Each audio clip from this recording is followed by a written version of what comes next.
Good evening, good evening, good evening. Uh, Welcome, guys. I hope you remember a couple of weeks back I made a post, and I said in that post that there is no significant difference between the full frame and the crop section, and I really mean it. So tonight, actually, I'm going to demonstrate uh, how it was possible and why I said that. Well, this is testing that I did, and it was done under a controlled environment with controlled access. Like the ideally, all there were three cameras. This one like was done as a Nikon D500. This one was like a Nikon D850, and this one like XC20.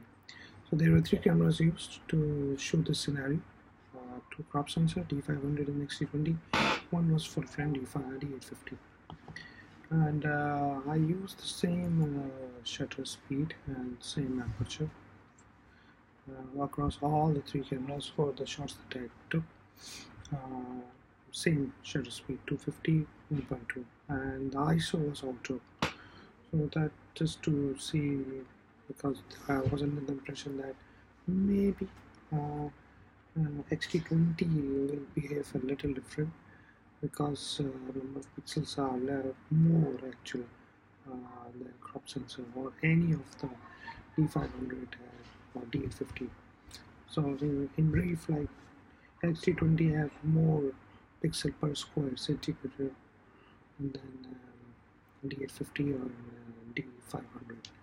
Okay, so let's cut to the chase. Like this was the image, and this was the image was taken like in the control environment, and if you can see, and same shutter speed, like this is D500, you can see D500, and 800, this was taken like around 400, this was taken around 200, and this was taken at 100, and then I repeated like 1600 ISO, 3200, 1600 again, 800, 400, 200. This one is at 100. So I recovered the shadow. So if I go to the develop module and I'll show you, this was taken by D500. Let's go back again. See, D500, ISO 100, 55 to 50th 1.2. Okay, so this is one image. I'm marking this one image. Okay, now go for let me check again. This was a D850. Alright, same ISO 100. Let me go and reset this image. This is the same 250th of a second, f1.2 ISO 100. So this image and this image, if you see side by side, okay, of course this one is full frame, so you see more area. This is crop sensor, but if you go 100%, let me disable this area so you can see what exactly going on. So if you can see, this is D500, this is D850, same 250 at 1.2 ISO 100, 250 at 1.2 ISO 100. This is around 4 to 5 stop underexpose, and if you see the details, everything is, the pixel pitch is the same, so even at 100% we are showing the same scene. Alright, so that's one part. So it means that as the pixel pitch is the same, so you will see the identical amount of information per square millimeter, per unit square in short. Okay, so let me go to D500 first. Like this was a D500. Okay, and I want to show you this. Where is it? No, develop module. Alright. So what I'm going to do, nothing other than going to recover the shadows. not recording shadows. I'm going to add exposure by 4 stop. Alright, so 4 stop. Okay, I guess this is not the image, this one, right? This was the mark one, sorry. So go back, this was the main image which I was looking for, and this was D850. Yeah, same. D850, and this was D500. Yep. Let's double check one more time. Yes, this is D500, and this is D850. Nothing's changed for the D500. I am going to add exposure of 4 stops. Fine, exactly 4 stops. I did nothing. Okay, I'm going to D850. Same. I'm going to add 4 stops. Same. Alright, now I'm going to compare this and this side by side. Okay, this is D850, this is D500. Let me clear this clutter. Okay, so I'm going to go 100% zoom, and you will see the amount of grain and all those information is identical. See, now check this out. This is the black area, and you see the shadow area of this and over here is the same. There is no difference in the the shadow area. Check that out. Okay, look at this. This one, you see this green area, and you see this green area is the same. Exactly, this part of D500 is identical to this part of D850. There is no difference. Even the amount of green you see, actually there is no green. You check this out. This area is exactly the same. The information per square millimeter is the same. So the details you are seeing is the same. There ain't no different. There ain't no different. Even if I go over here, this part is exactly equal to this part for 850, 500. So this show, and if I go over here, you see the sharpness. It's identical. There is no difference. Yellow part, this is yellow part, it's the same. If I go back, okay, so this is this is D500, this is D850 full frame. Now I also had a shot where this one, it's crop sensor, so means this area, this extra area will be cropped out, and only you will see D850 crop sensor, and then you will see the results. Just wait. Alright, we'll set D850 one more time. This is the one. This is the one. D850. Right. Alright. Set. Okay. Okay, here is the D850. Let's double check one more time. Exactly, D850 in crop sensor area. Okay, so this is D850. So 100, same, 250th of a second f 1.2. Everything is the same, just like D500. Okay, I'm adding DFL into develop module. I'm going to add exposure by 4 stops. Boom. Okay, now I will be comparing it with D500. Okay, here's my D500. Compare. Remove this clutter. D500, same image. This is D850 crop mode, and now we are going side by side. Okay, both are. Look at this. Just look at this. Do you see any difference between this side and this side? This is crop sensor. This is full frame. Are you seeing any difference? There is no difference. So this is the whole idea of showing that the performance of the full frame and the crop sensor is now the same. But when it comes to information per square millimeter, When it comes to information per square millimeter, now everything is the same, and the details and the ISO performance, everything is the same. So this proves nothing but one point, and that the crop sensor performance is becoming so advanced that now they are performing equal to full frame, and this is the proof. Look at this. This is mounting cranes over here. So it's literally, even I am surprised when I did this test. Look at this. Look at this green part, and look at this green part. They are the same. So it means that now it doesn't matter you use full frame or crop sensor, both images are the same. I will be posting these images under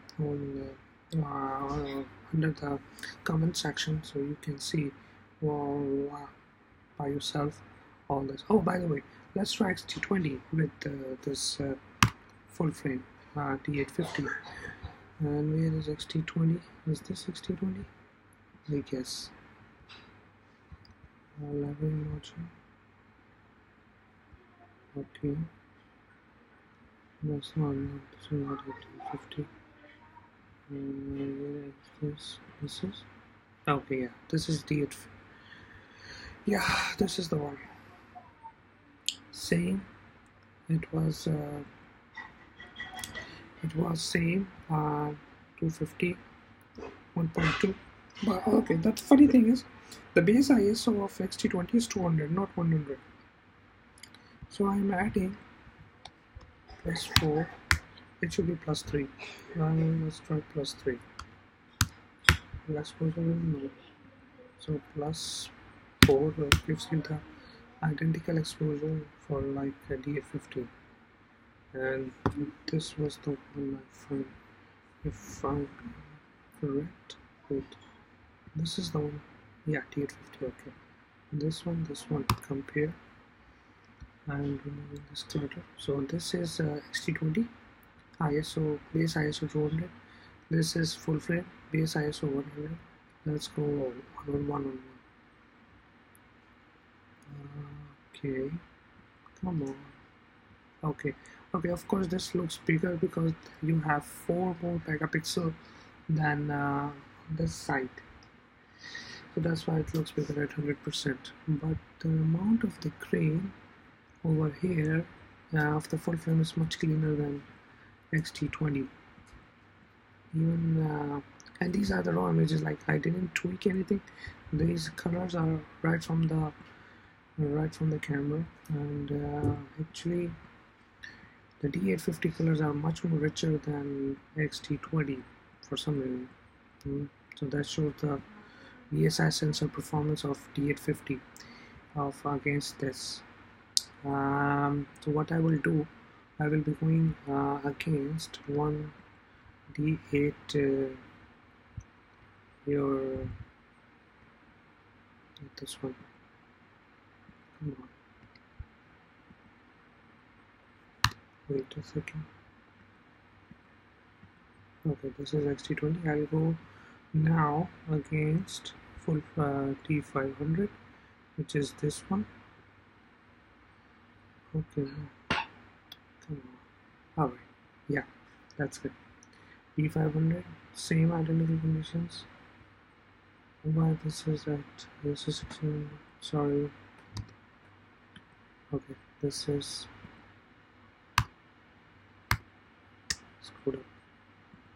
screwed up.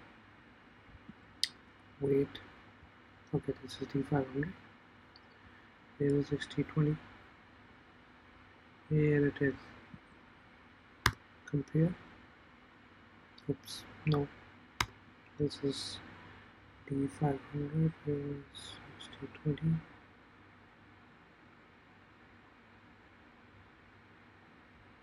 Is this the one? No, D850.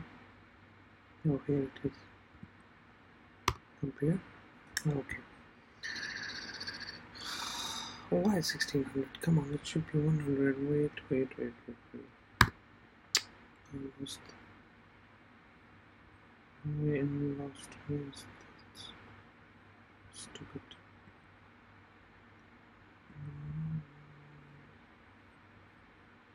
60. Alright, here it is. Yep. Okay, this is the one. And this is D5. Great.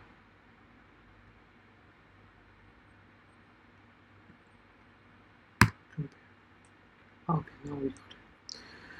Alright, ISO 100, ISO 200, D500. I already showed the D850, which produces much more richer color than XT20. Now let's go side by side into the control environment.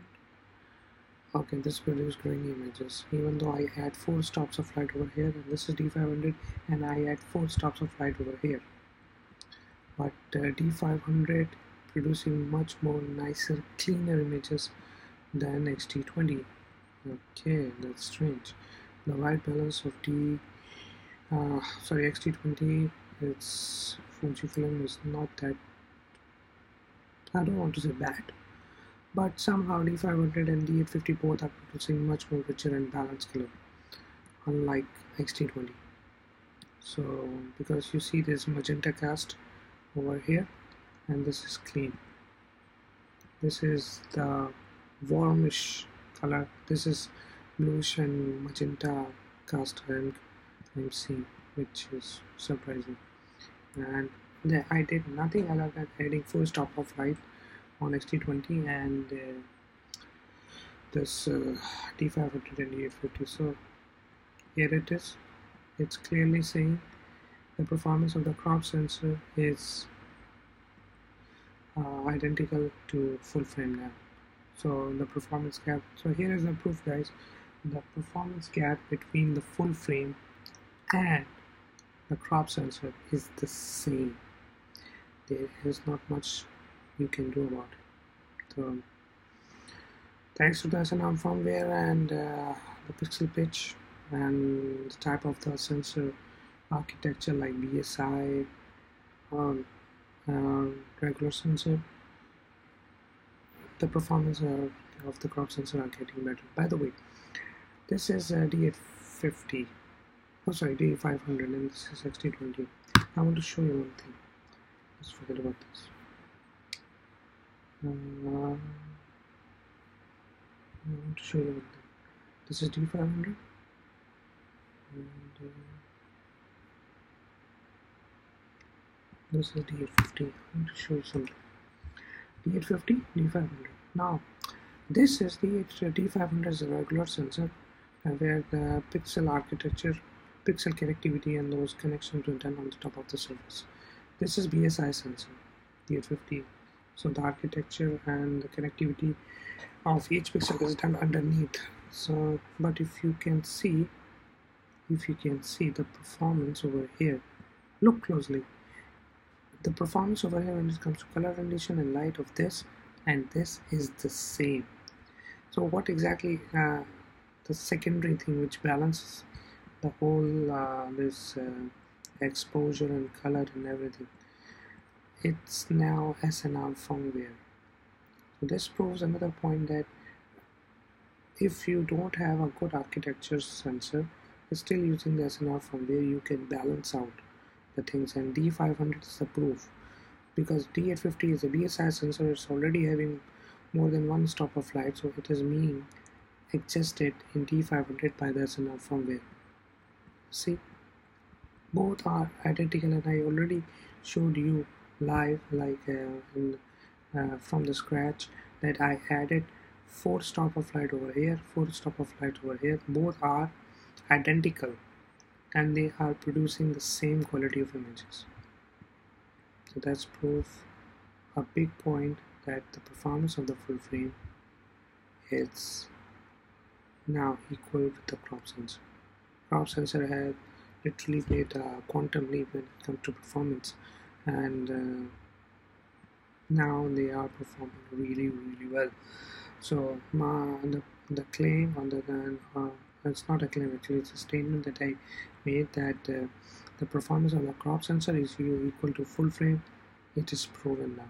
So there are no more arguments, there are no more this myth that full frame performance better than crop sensor. This is all, I don't want to use the wrong word, but this is all wrong now. So this perception that in event photography or wedding photography you need full frame, this is all gone. This is literally all gone. I just prove it to you guys. These both images are 4-stop underexposed. I just added the light, 4-stop of light on D500, 4-stop of light in D850, and look at the results. The results are the same. The grain number, the small grains you are seeing is the same. So the color reproduction is the same. There ain't no difference. I use the same lens 55 1.2 over on this lens and also on this lens. Same shutter speed, same lens. Crop sensor, this is full frame with crop sensor. I already showed full frame and full frame area. Results are the same. So that's it. So now get out from this delusion that full frames are better, because now crop sensor and full frame are, you know. That's all I have to show you guys. Take care, and I'll catch you later.